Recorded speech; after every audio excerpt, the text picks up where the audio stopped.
I am not a licensed mobility scooter technician. I do what I do to keep my machine working.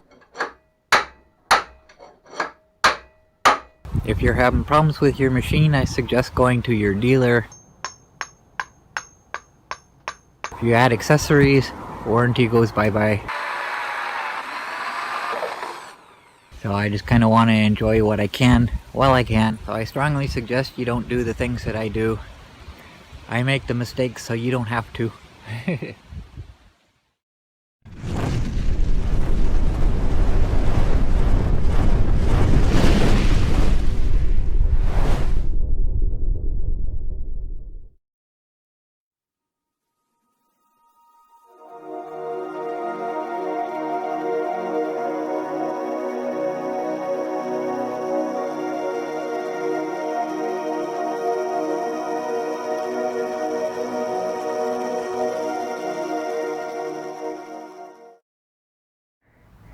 I think I explained what I'm doing here.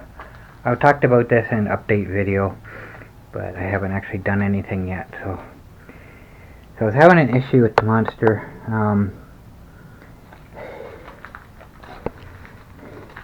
While I was out, this tire was rubbing on my wire cluster here, and there just wasn't the amount of space in between the tire and the frame as there normally is.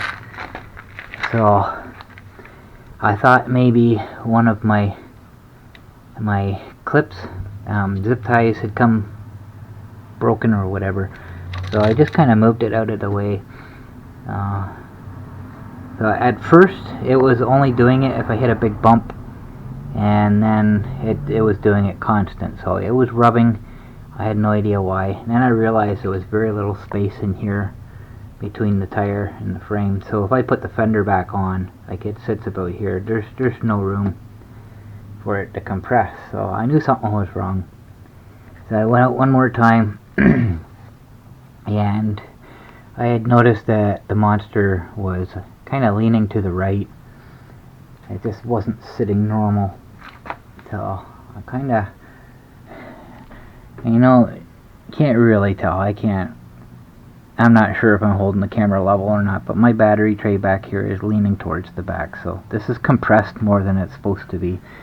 So originally I thought maybe it was the hinge seizing up, but it's nice and springy still, so that's not an issue. It's not as springy now because I don't have the weight of the seat on there, so I have to push a little harder, but it's still springy. It's not sticking. So when I realized it was leaning to the right, if I pull it to the right, it creaks and it stays there. And if I push it to the left, it's not creaking quite as much with the seat not on it, but you can hear it is creaking. So I crawled underneath to take a look at it, and ow! I can't show it to you from here, and I'm not going to lay on the dirty ground just to show you. There's a swivel on the back that allows the axle to go left and right. So if I hit a bump with one wheel, it'll absorb that. There's little springs on the sides to do that. It'll absorb just the one wheel instead of affecting both. Well, that swivel is coming apart. I'm not sure yet at this point what's happening.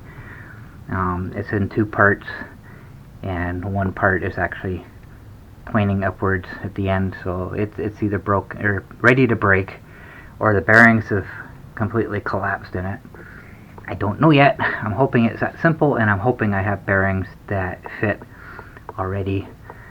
I did talk to my dealer about it. I need to send him some pictures of exactly what it is I'm talking about, so he knows exactly what to order. And everything, I thought originally that part of it was on the Monster and the other part was on the back end, but no, it's all on the back end. So I gotta take the hinge out anyways. I'm gonna process it. I have to take the rear end off in order to get this broken bolt out anyways, and this one here, it's probably gonna break anyways when I take it out, so it'll just be easier if the back end is off. So I'm gonna take the hinge out anyways and see what's going on. so I'll be able to tell him what I need, because if I need to change that, the shaft is pretty rusty, so I don't know. I'm hoping I can get that nut off, no problem. But if I can, I need to replace all of it. I need the shaft, the nut, and the bearings. And my fear is, with Heartway, is I hope I don't have to get this whole new back frame. I'm hoping I can just get those parts. But I have a suspicion they're going to make me buy a whole new frame, which will really, really suck. Because I doubt very much that's something they stock. So, I'm going to be without the monster for a while.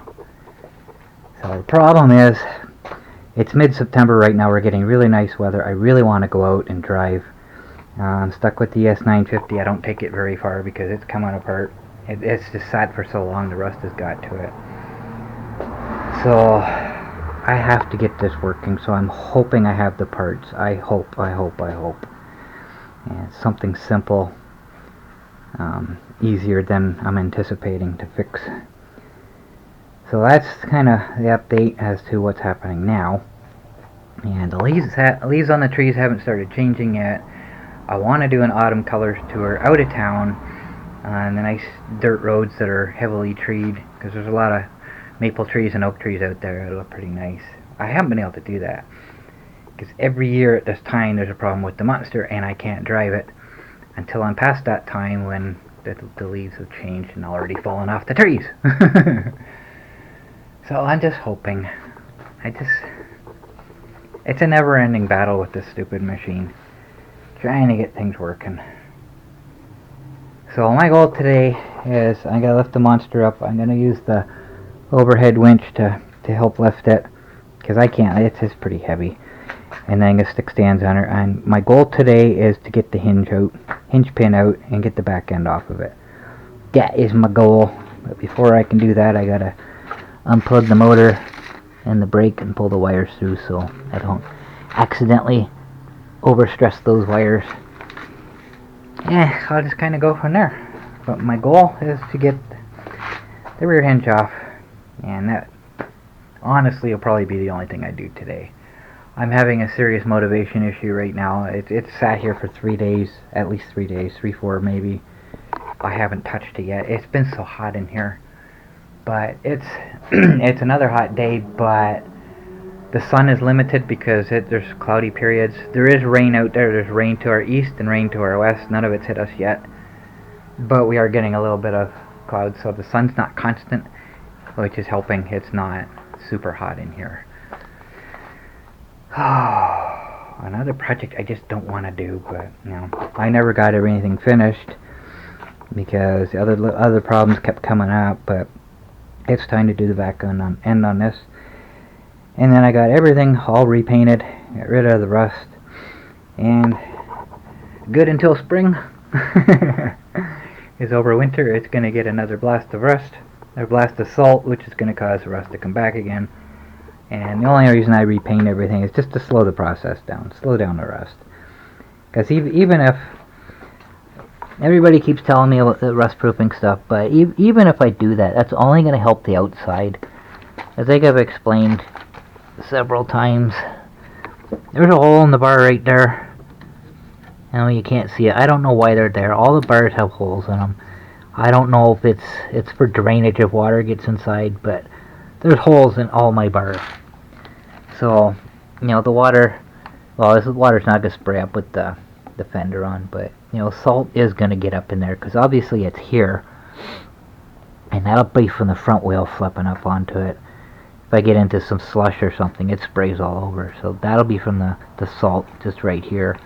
And if it's getting here, it's going to get in that hole, and there's rust inside the bars, so whether I do the outside or not, the inside of the bars are still rusty.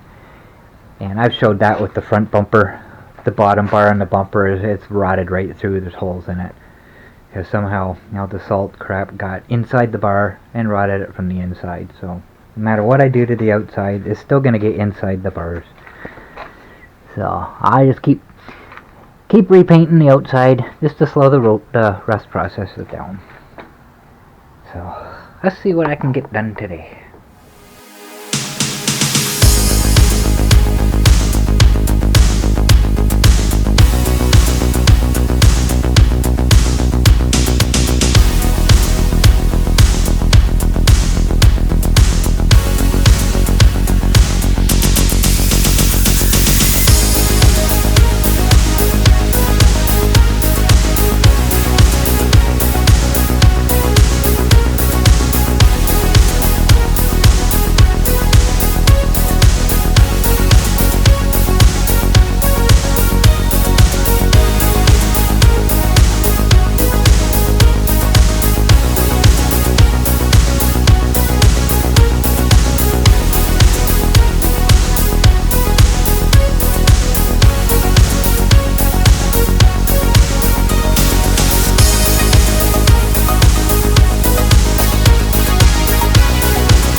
Can't believe all the dirt that collects on it.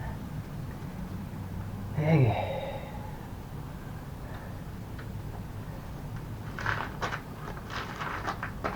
So